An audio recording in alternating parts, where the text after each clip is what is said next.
今日同大家分享一件和田紙料，題材係福在眼前。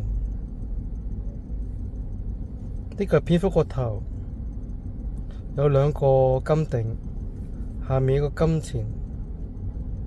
呢個客人要求，所以下面做得比較鬆蒙啲，但係有個另一個效果幾得意嘅。嗱，最靚就係上面啦，其實可以叫佢叫紅福嘅，個身係紅色嘅。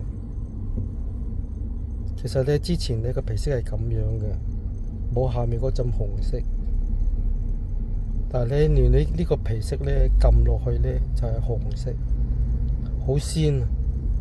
鮮到如果天然皮色咁樣咧，即使唔係我親手做嘅咧，我都懷疑佢係入色嘅、染色嘅。但係呢個真到唔知點樣講啦，真到唔真，好靚，好靚啊！我等咗客人磨，等佢磨好耐，直接磨好，靚喎，好吸引啊！呢個紅色真係好吸引，紅福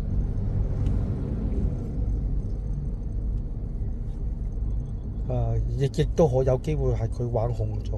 我記得我之前做出嚟係紅咗，但係好似冇咁紅喎。唉，冇辦法，落喺個玩肉高手，